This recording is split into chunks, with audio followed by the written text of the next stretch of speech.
نماز اثر کے وقت اس سورت کی تلاوت اللہ خود کرتے ہیں۔ یہ سورت غریبوں کو، امیر، بیماروں کو، صحت مند، حاجت مندوں کی حاجت کو پورا کرتی ہے۔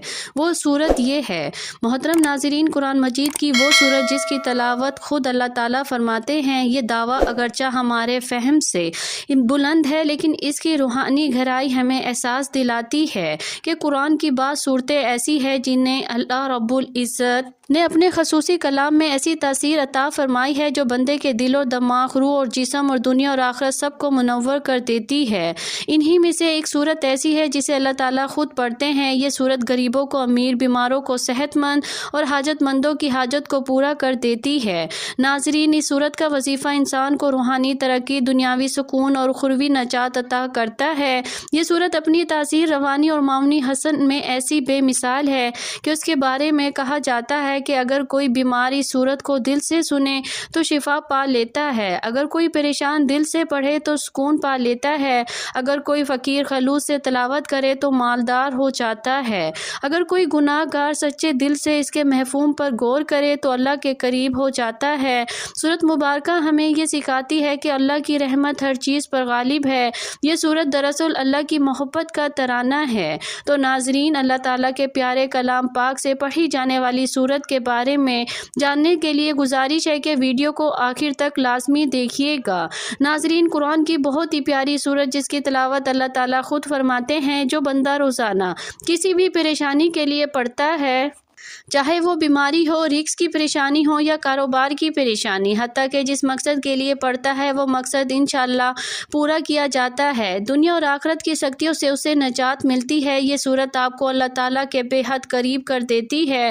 بے شک جس طرح کی آج کل مشکل حالات ہیں، ہر بندہ پریشان ہے، تو جو بندہ اس پریشانی سے بچ کر اپنی زندگی میں کامیاب ہونا چاہتا ہے تو اس صورت کو روزانہ ایک مرتبہ لازمی پڑھے۔ یہ صورت غریبوں کو، امیر، بیماروں کو، صحت مند اور حاجت مندوں کی حاجت کو پورا کرتی ہے۔ اگر صبح پڑھے گا تو فرشتے دن بھر اس کی حفاظت کریں گے، اگر کوئی رات کو پڑھے گا فرشتے ساری رات اس کی حفاظت کریں گے۔ یہ خاندان کے اندرونی عمل کو برقرار رکھنے اور کسی بھی قسم کے تنازعات کو دور رکھنے میں مدد کرتی ہے۔ یہ قرآن پاک کی وہ سورت ہے جس کی تلاوت اللہ تعالیٰ خود جنت میں خود فرمائیں گے۔ جو شخص اس کی روزانہ تلاوت کرتا ہے تو اللہ تعالیٰ اس سے بہت خوش ہوں گے اور اسے وہ سب کچھ مانگیں گے جس کی وہ خواہش رکھتا ہے۔ بہت آسان سا عمل ہے، معجزات کو دیکھنے والا ہے۔ یہی خاص عمل ہے جو دولت کو فوری طور پر غریبی طریقے سے آپ کے پاس لانے والا عمل ہے۔ ایسا عمل ہے جس نے روزانہ لوگوں نے وظیفہ پڑھا اور صبح رزق کی دولت سے مالا مال ہو گئے، گھر میں کاروبار میں دولت کی ریل پیل ہو گئی، دولت کی برسات صبح سے ان کی زندگی میں شروع ہو گئی، دولت کی طوفانی بارش برسنے لگی۔ ناظرین، ویسے تو اللہ تعالیٰ کے کلام پاک کی ہر آیت، ہر سورت ہی اپنے اندر ایک خاص مقام رکھتی ہے۔ آج سورت کا ہم وظیفہ بتانے جا رہی ہوں جسے روزانہ پڑھنے کا بہت ہی بابرکت عمل ہے، جس کے پڑھنے سے بیمار کو صحت مل جاتی ہے، مالی تنگ دستی دور ہو جاتی ہے، رزق کی فراوانی ہوتی ہے، انسان کی ہر حاجت پوری ہو جاتی ہے۔ تو وہ خاص سورت مبارکہ سورت رحمان ہے جو عروس القرآن یعنی قرآن کی دلہن کے لقب سے جانی جاتی ہے۔ سورت رحمان قرآن مجید کی 55ویں سورت ہے جس کا آغاز اللہ تعالیٰ کی ایک عظیم صفاتی نام الرحمن سے ہوتا ہے جس کا مطلب ہے مہربان، بے حد رحم فرمانے والا۔ اس سورت کی کل 78 آیات ہیں اور یہ مدینہ مکہ میں نازل ہوئی۔ جمہور العلماء کی رائے کے مطابق مکی سورت ہے۔ اللہ تعالیٰ نے سورت میں اپنی بے شمار نعمتوں کا ذکر فرمایا اور ہر نعمت کے بار بار یہ آیت دہرائی، پھر تم اپنے رب کی کون کون سی نعمتوں کو جھٹلاؤ گے۔ یہ آیت اس سورت میں 31 مرتبہ دہرائی گئی جو قرآن کریم میں کسی بھی آیت کا سب سے زیادہ تکرار کا منفرد اعزاز ہے۔ یہ آیت بار بار دہرانا دراصل انسان کے دل کو جھنجھوڑنے کے مترادف ہے تاکہ وہ اللہ کی نعمتوں کو پہچانے، اس کا شکر ادا کرے اور اسے لو لگائے۔ جب انسان اپنے گناہوں پر نادم ہو کر اللہ کی طرف جھکتا ہے تو سورت رحمان جیسے کلام کو پڑھنا اس کے دل کی صفات، نیت کی پاکیزگی اور روح کی پابندی کا بن جاتا ہے۔ حضرت علی رضی اللہ عنہ فرماتے ہیں کہ میں نے رسول اللہ صلی اللہ علیہ وآلہ وسلم کو فرماتے فرماتے ہوئے سنا کہ ہر چیز کا ایک دل ہوتا ہے اور قرآن کا دل سورۃ رحمان ہے۔ سورۃ رحمان ایسی سورت ہے جس کی تلاوت کرنے والا نہ صرف دنیا کے فائدے دیکھتا ہے بلکہ آخرت میں بھی اللہ کی خاص رحمت کے سائے میں چلا جاتا ہے۔ اس سورت کا وظیفہ رزق میں کشادگی، شادی میں آسانی، دشمنوں سے نجات، حسد اور جادو سے حفاظت، اولاد کی بہتری اور ہر مقصد کی کمیل کا عظیم ذریعہ ہے۔ جس کے بندے دل میں نیت ہو کہ وہ صرف اللہ کی رضا کے لیے یہ وظیفہ کرے گا، اس سورت کے لیے دنیا کی سب سے بڑا عمدہ دعا اور سب سے خاص ندا بن جائے گی۔ حضرت عبداللہ بن مسعود رضی اللہ عنہ سے روایت ہے کہ رسول اللہ صلی اللہ علیہ وآلہ وسلم نے ایک رات جنات کو سورۃ رحمان سنائی۔ جب آپ صلی اللہ علیہ وآلہ وسلم ہر بار فَبِأَيِّ اللَّهِ رَبِّكُمَا تُكَذِّبَانِ پڑھتے تو جنات جواب دیتے، اے ہمارے رب، ہم تیری کسی نعمت کو نہیں جھٹلاتے، تمام تعریفیں تیرے ہی لیے ہیں۔ ناظرین، انسان کی فطرت ایسی ہے کہ اسے زندگی میں سب کچھ اپنے مطابق چاہیے۔ جب اس کی منزل اور منشا کے مطابق نہیں ہوتا تو وہ نا امید اور مایوس ہو جاتا ہے، ساتھ ہی اسے احساس ستاتا ہے کہ اب اسے مزید نہیں جینا۔ انسان بنیادی طور پر جلد باز واقع ہوا ہے، اسے اگر کچھ حاصل نہیں کرنا ہو وہ اس کے لیے وقت کرتا ہے، دعائیں مانگتا ہے، محنت کرتا ہے۔ جب اس کی منشا کے مطابق اس کو پھل نہیں ملتا تو وہ تھک جاتا ہے اور اس تھکن میں وہ مایوسی کے اندھیروں اور اپنا وجود، اپنی امید اور اپنا یقین کھو بیٹھتا ہے، اسے زندگی بے رنگ لگنا شروع ہو جاتی ہے۔ دوسرے الفاظ میں اس کی زندگی میں دلچسپی ختم ہو جاتی ہے۔ مگر یاد رکھے، کچھ بھی ہمیشہ کے لیے نہیں ہوتا۔ وقت کی یہ خوبصورتی ہے کہ یہ کبھی بھی ایک جیسا نہیں رہتا، مشکل ہو تو آسانی بھی مل جاتی ہے۔ حالات چاہے جتنے بھی کٹھن ہو، مشکلات کے بعد بادل جتنے بھی کالے کیوں نہ ہو، آسانی کی صبح کا سورج ضرور طلوع ہوتا ہے۔ نہ دکھ سدا رہتا ہے نہ سکھ، ایسے ہی نہ کامی اور کامیابی بھی ہمیشہ کے لیے نہیں ہے۔ اس لیے سب سے اہم بات یہ ہے کہ انسان کو کبھی بھی مایوس نہیں ہونا چاہیے، بلکہ مشکلات کے آنے پر مایوسی کے اندھیروں اور امید اور یقین کا چراغ جلاتے رہنا چاہیے، کیونکہ اگر انسان مایوسی کے اندھیروں میں امید کا چراغ جلاتا ہے تو اس کی روشنی انسان کے وجود کو منور کر کے ہی رہتی ہے۔ ناظرین، آج اس ویڈیو کے اندر میں آپ کو غلطیاں بتانے لگی ہوں، کچھ وجوہات بتانے لگی ہوں جو آپ کے گھروں میں ہوتی ہے، آپ کو پتہ بھی نہیں چلتا۔ غلطیوں کی وجہ سے آپ کے گھر کے اندر پریشانیاں ہی پریشانیاں آ جاتی ہیں، بیماریاں ہی بیماریاں آ جاتی ہیں، گھر کے اندر لڑائی جھگڑے عام ہو جاتے ہیں، رزق کی تنگی ہو جاتی ہے، بے برکتی ہو جاتی ہے، رزق کے دروازے ہمیشہ کے لیے بند ہو جاتے ہیں۔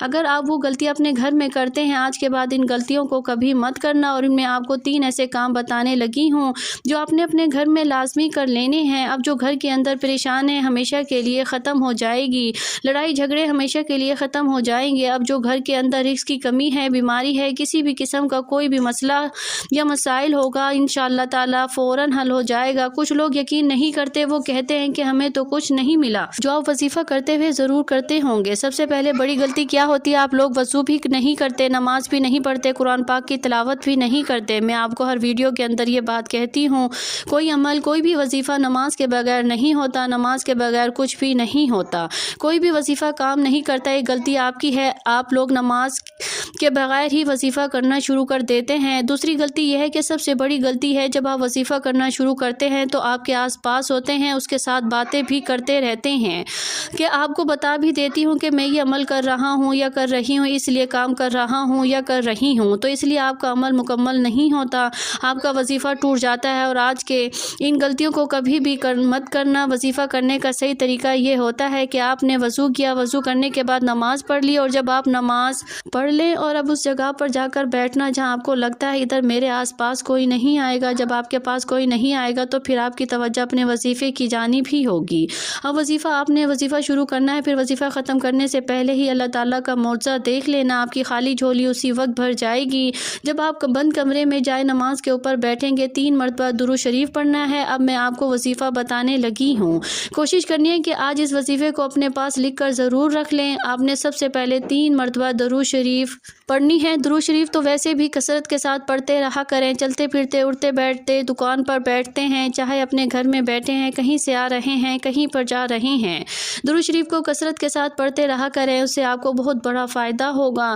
درود پاک کا ایک بہت بڑا فائدہ یہ ہے کہ اس کی برکت سے بندوں کو اللہ تعالیٰ اور اس کے پیارے محبوب حضور نبی کریم صلی اللہ علیہ وآلہ وسلم کا قرب حاصل ہوتا ہے۔ حضرت ابن مسعود رضی اللہ عنہ سے روایت ہے کہ رسول اللہ صلی اللہ علیہ وآلہ وسلم نے فرمایا، یعنی قیامت کے روز مجھ سے سب سے زیادہ قریب یا میری شفاعت کا سب سے زیادہ حقدار وہ ہوگا جس نے مجھ پر سب سے زیادہ درود شریف پڑھا ہوگا۔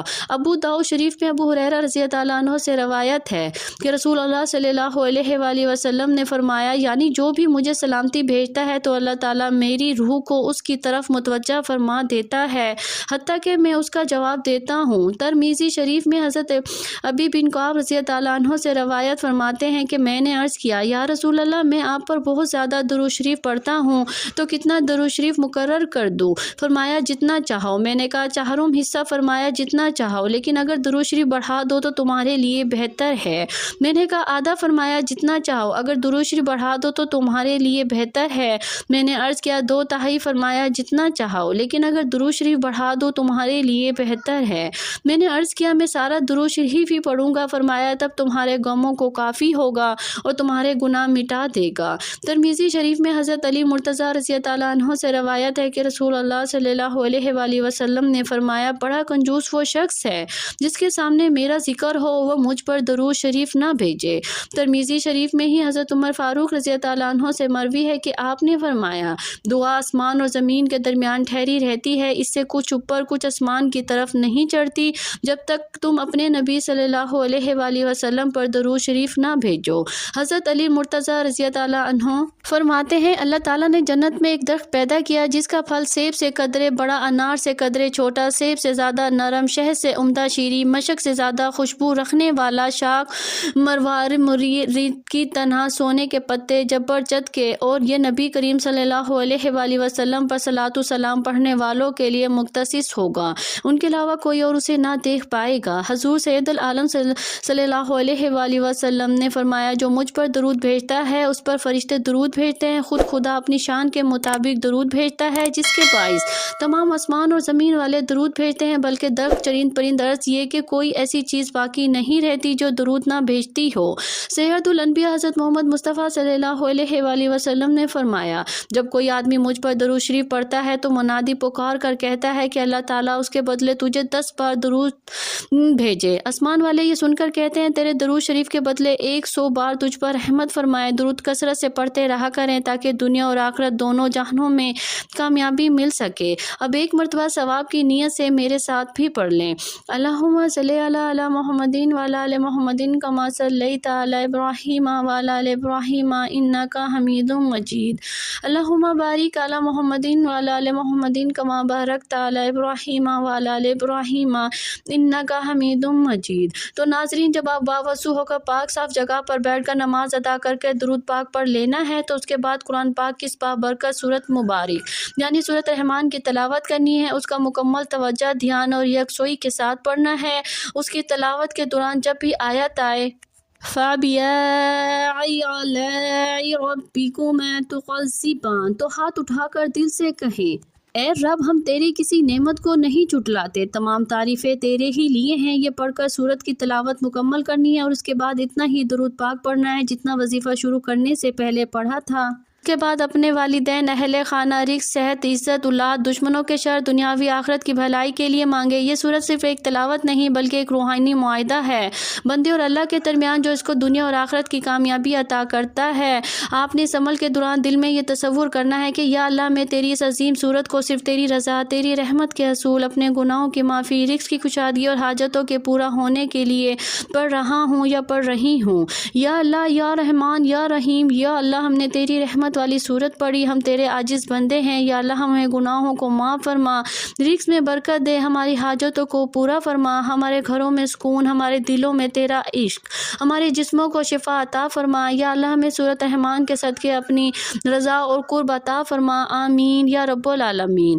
دعا ہے کہ اللہ تعالیٰ نیکی کی بات سننے، سمجھنے اور اس پر عمل کرنے کی توفیق عطا فرمائے۔ میرا سنانا اور آپ کا سننا اپنی بارگاہ الہی میں قبول اور منظور فرمائے۔